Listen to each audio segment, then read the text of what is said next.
Salah satu pertanyaan yang sering ditanyakan oleh teman-teman yang mau dagang makanan online, Mbak, bisa nggak sih dagang makanan online tapi nggak punya NPWP?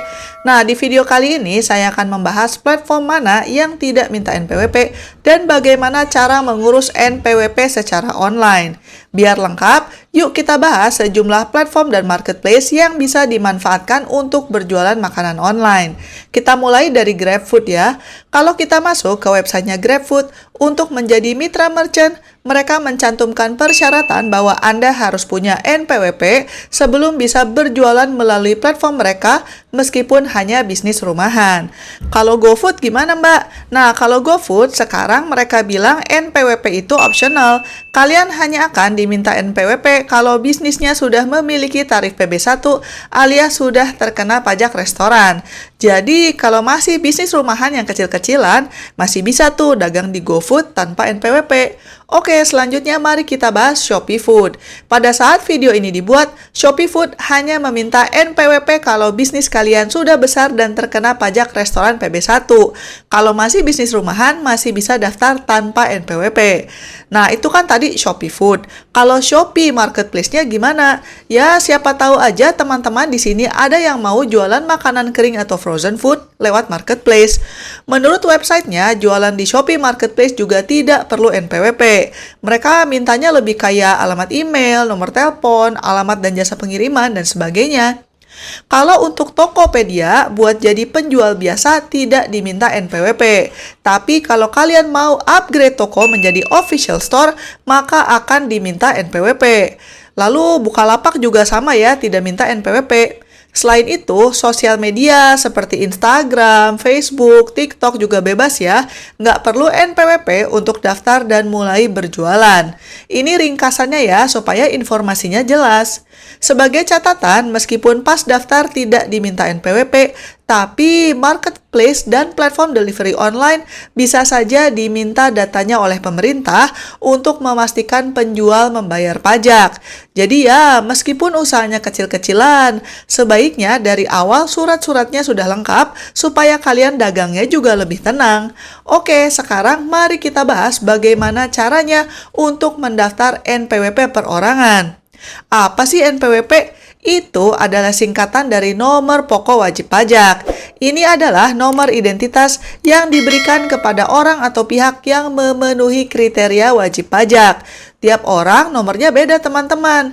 Jadi kalian tidak bisa pinjam punya saudara. Bisa daftar online kok, gratis lagi pendaftarannya. Ada 3 cara ya untuk mendaftar NPWP. Yang pertama, bisa daftar online. Atau yang kedua, kalian bisa langsung ke kantor pelayanan pajak di daerah kalian. Atau yang ketiga, kalian juga bisa kirim lewat pos.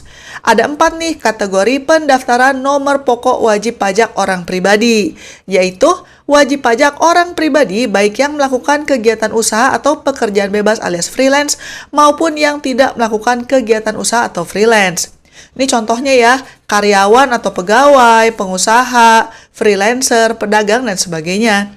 Yang kedua adalah wajib pajak orang pribadi yang belum memenuhi persyaratan subjektif ataupun objektif sesuai dengan ketentuan peraturan perundang-undangan.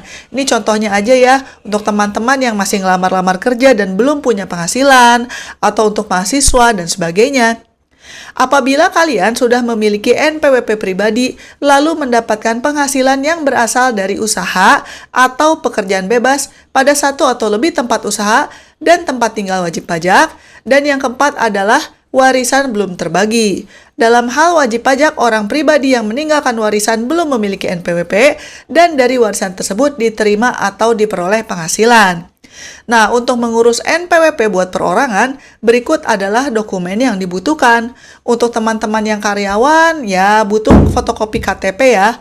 Sedangkan untuk teman-teman yang punya usaha sendiri atau freelance, selain dokumen identitas diri, kalian juga perlu menunjukkan dokumen yang menyatakan jenis dan tempat usaha kalian.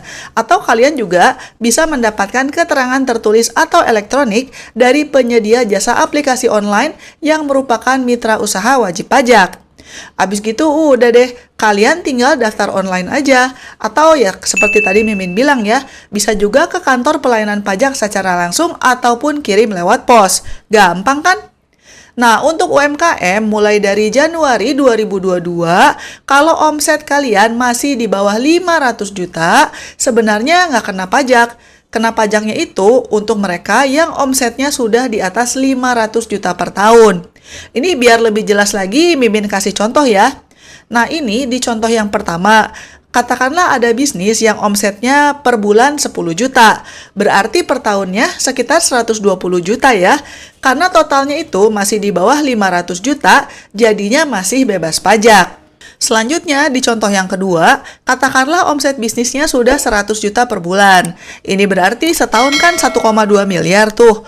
Untuk 500 juta yang pertama itu masih bebas pajak. Tapi yang sisa 700 jutanya itu jadi kena pajak 0,5%. Kesimpulannya, untuk mereka yang dagang rumahan dan masih kecil-kecilan, tidak usah terlalu khawatir lah, daftar aja NPWP-nya supaya dagangnya juga tenang. Toh kalau di bawah 500 juta juga bebas pajak. Kalau kalian masih punya pertanyaan lain, silakan tuliskan di kolom komentar. Jangan lupa untuk like dan subscribe supaya kalian gak ketinggalan berbagai tips bisnis kuliner lainnya.